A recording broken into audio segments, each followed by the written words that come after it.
생명보다 높은 가치, 생명보다 높은 가치라 하는 제목으로 우리 하나님 말씀 함께 나누도록 하겠습니다. 복음은 그 자체로 영광스러운 것입니다. 이 땅에서 아무리 좋은 것이라고 해도 복음에는 비할 수 없고 또 비교 대상조차 될 수가 없습니다. 이 땅에서 할 수 있는 가장 영광스러운 일이 바로 복음을 전하는 것입니다. 이 복음을 전하는 일을 누가 맡았는가? 바로 교회가 맡은 것입니다.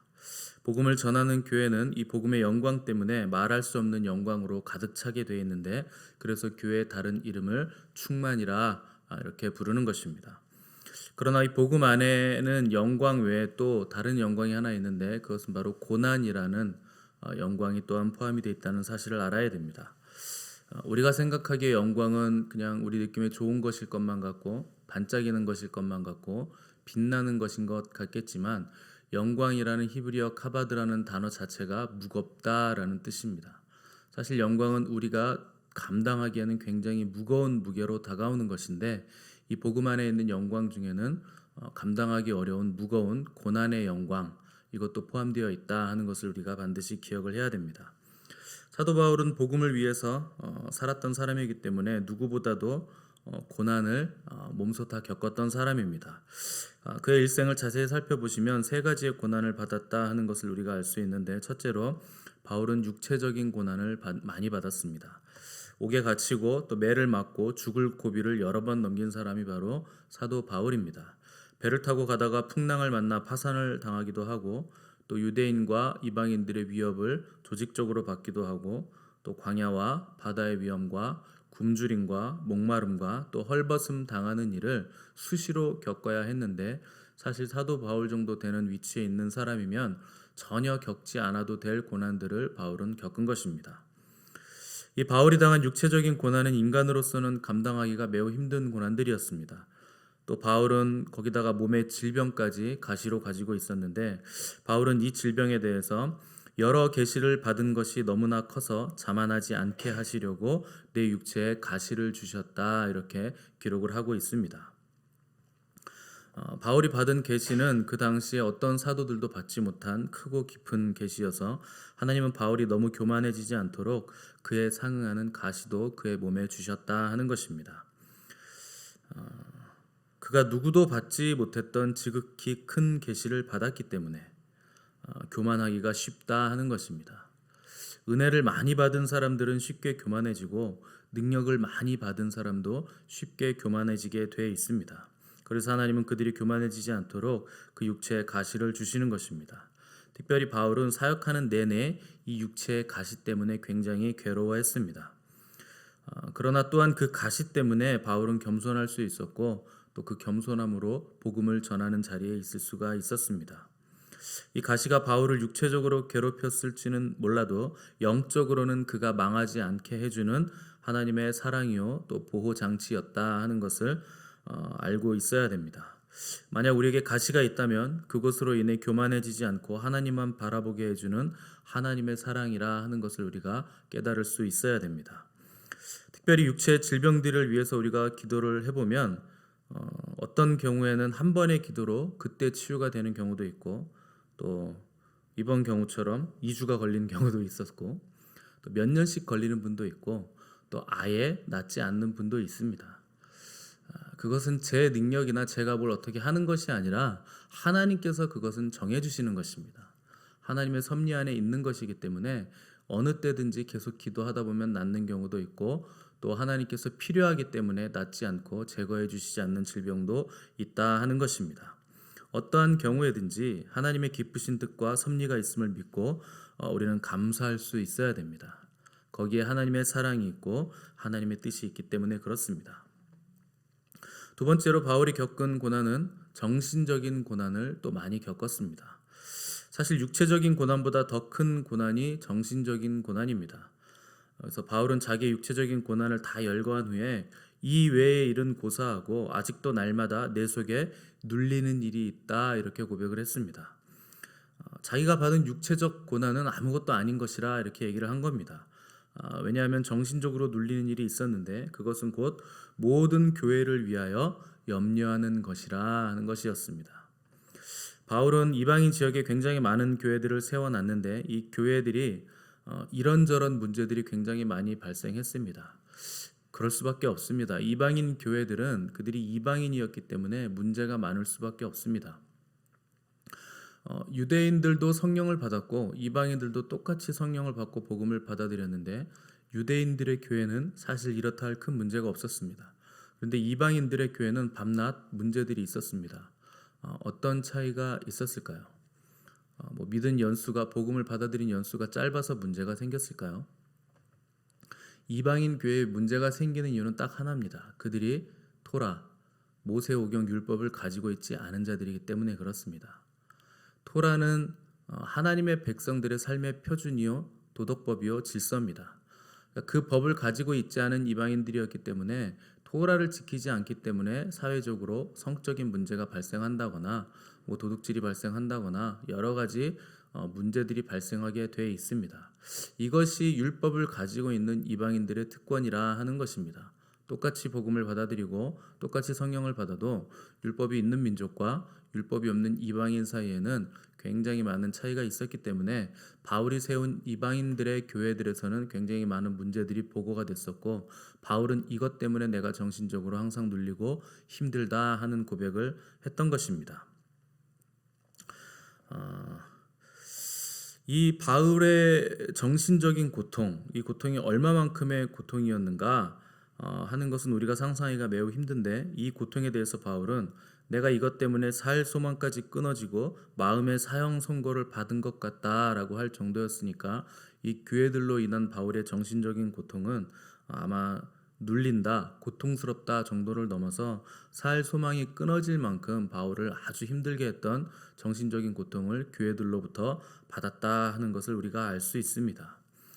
왜 바울은 그토록 육체뿐만 아니라 정신적으로도 고통을 받아야 했었는가?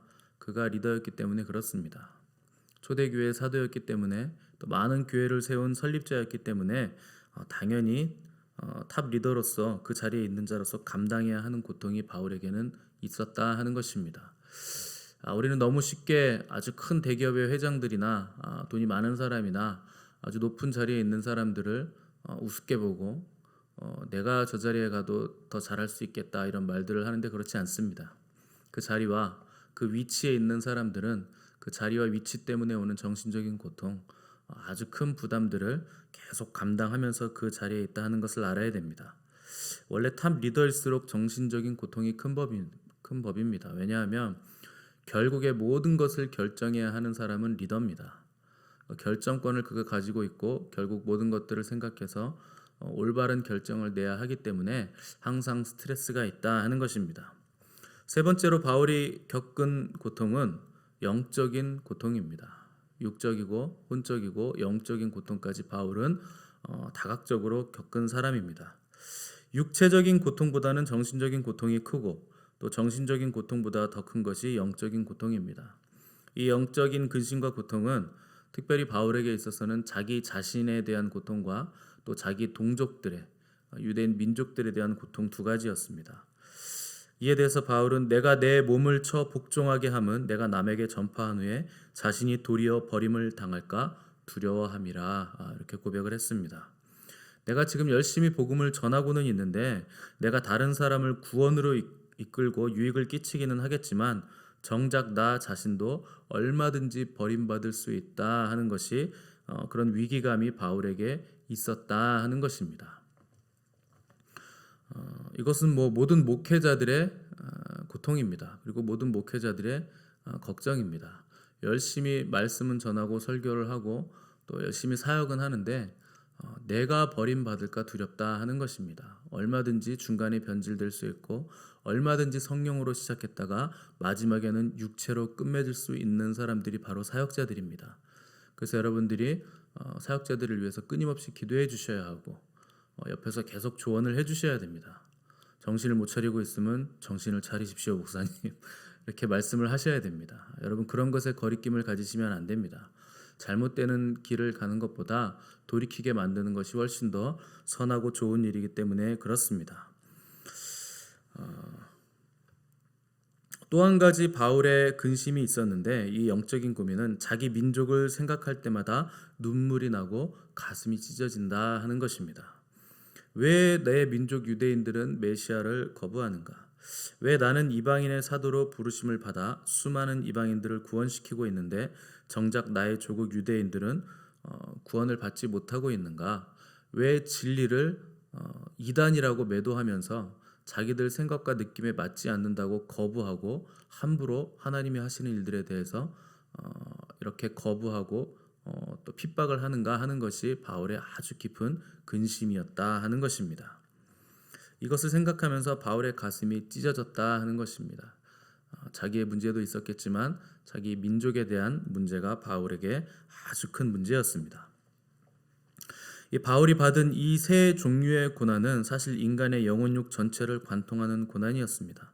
근데 놀랍게도 바울은 이 고난 때문에 좌절하거나 무릎을 꿇거나 복음 전하는 일을 포기하지 않았는데 그가 고난을 이기는 비결을 가지고 있었기 때문에 그렇습니다.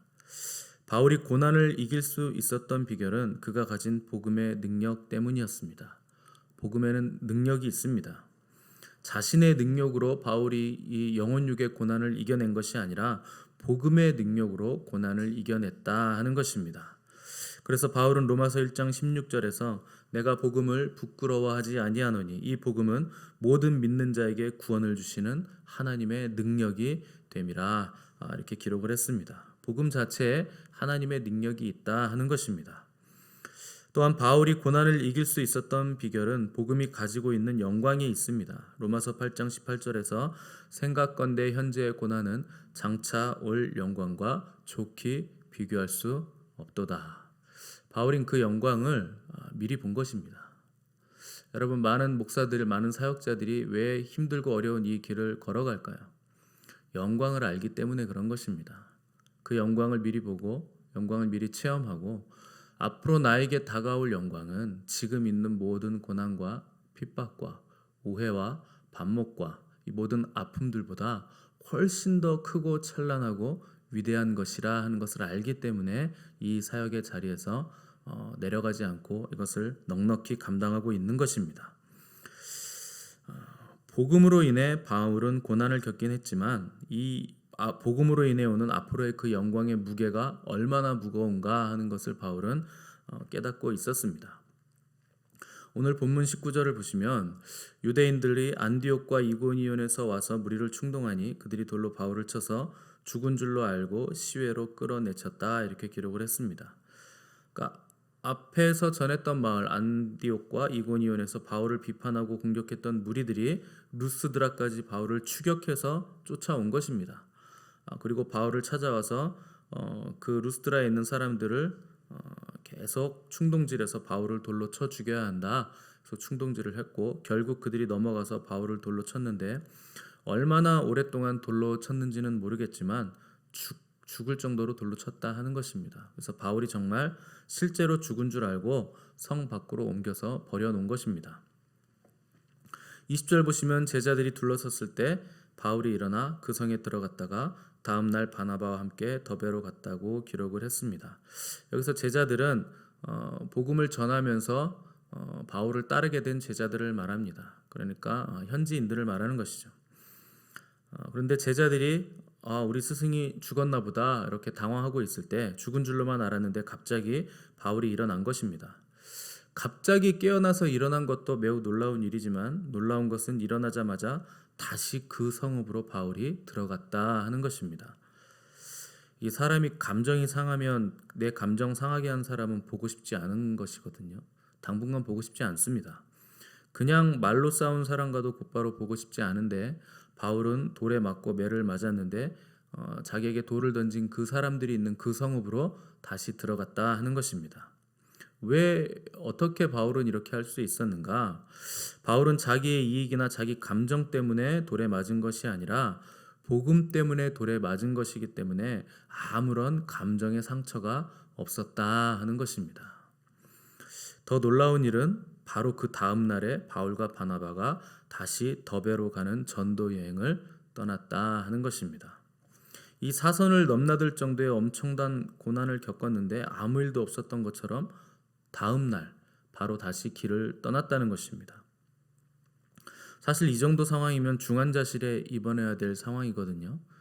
뭐 링겔을 맞든지 치료를 받든지 분명히 타박상이라도 있을 것인데 바울은 그냥 다시 길을 떠났고 또 주변에 온통 자기를 반대하는 사람들이 가득했고 언제 돌을 또 맞을지 알지 못하는 심각한 상황에서 아무 일 없었다는 듯이 바로 옆에 성읍으로 또 가서 복음을 전했다 하는 것입니다.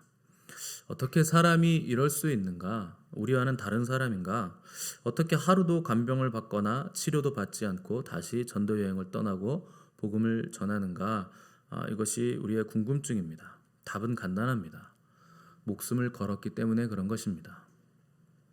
복음을 전하는 일에 목숨을 걸었기 때문에 내 생명보다 복음이 더 귀하다 이렇게 생각을 하고 있었기 때문에 이렇게 할 수 있었다 하는 것입니다.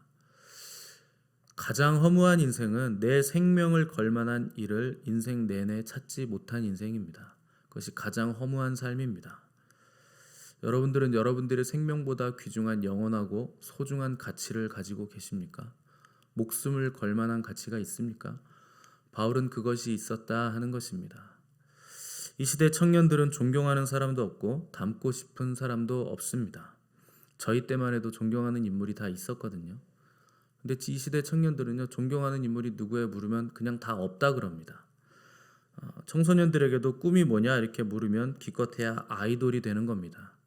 길거리에 가다 보면 뭐 초등학생 애들이 음악 틀어놓고 막 춤을 따라서 추고 있는데 정말 마음이 심란합니다. 그런 거 보면. 아이돌이 되든지 또 하나의 꿈이 있다면 유튜버가 되든지 둘 중에 하나입니다.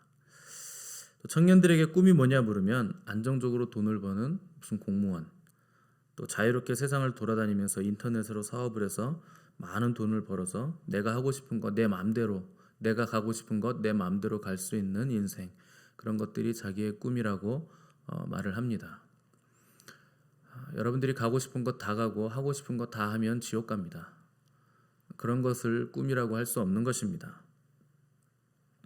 이 시대는 자기 목숨을 걸 만한 절대적이고 영원한 가치를 발견한 사람을 찾기가 힘든 세상입니다. 세상에 관심 끌 만한 일들이 너무 많습니다. 학문에 관심 있는 사람도 있을 수 있고 또 연애에 관심 있는 사람, 또 직업에 관심 있는 사람, 또 사람에게 관심 있는 사람도 있습니다. 그러나 예수님에게 관심이 있는 사람 찾기가 굉장히 힘든 시대입니다. 보통 사람들은 자기가 관심을 가지고 있는 것 때문에 다른 것 다 잊어버리고 삽니다. 근데 복음이 중요한 사람에게는, 예수님이 중요한 사람에게는 다른 것이 별로 중요하지가 않은 것입니다. 또 반대로 생각하면 다른 것이 중요한 사람은 예수님이 별로 중요하지 않다 하는 것입니다. 우리는 스스로에게 매일 질문을 해봐야 됩니다. 지금 나에게 가장 중요한 것은 무엇인가? 지금 내가 집중하고 있는 것은 무엇인가? 우리의 관심은 무엇인가요?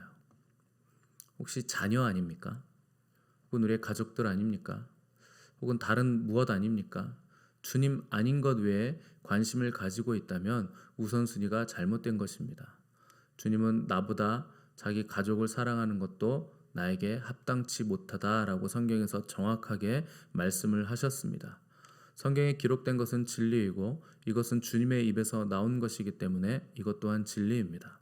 주님보다 더 사랑하는 것이 있다면 여러분 인생을 잘못 살고 있다 하는 것을 반드시 기억하셔야 됩니다. 바울은 돌에 맞았고 거의 죽기 직전에 기절했지만 그게 별로 중요하지 않았던 사람이었습니다. 왜냐하면 예수님이 그에게 있어서 가장 중요했기 때문에 그랬습니다. 그래서 하루 만에 다시 전도하러 길을 떠난 것입니다. 이 복음을 생명보다 더 가치 있게 여기는 사람은 복음이 이기는 능력과 변화시키는 능력을 날마다 체험할 수밖에 없는 것입니다. 이기지 못하는 복음, 변화시키지 못하는 복음은 가짜입니다.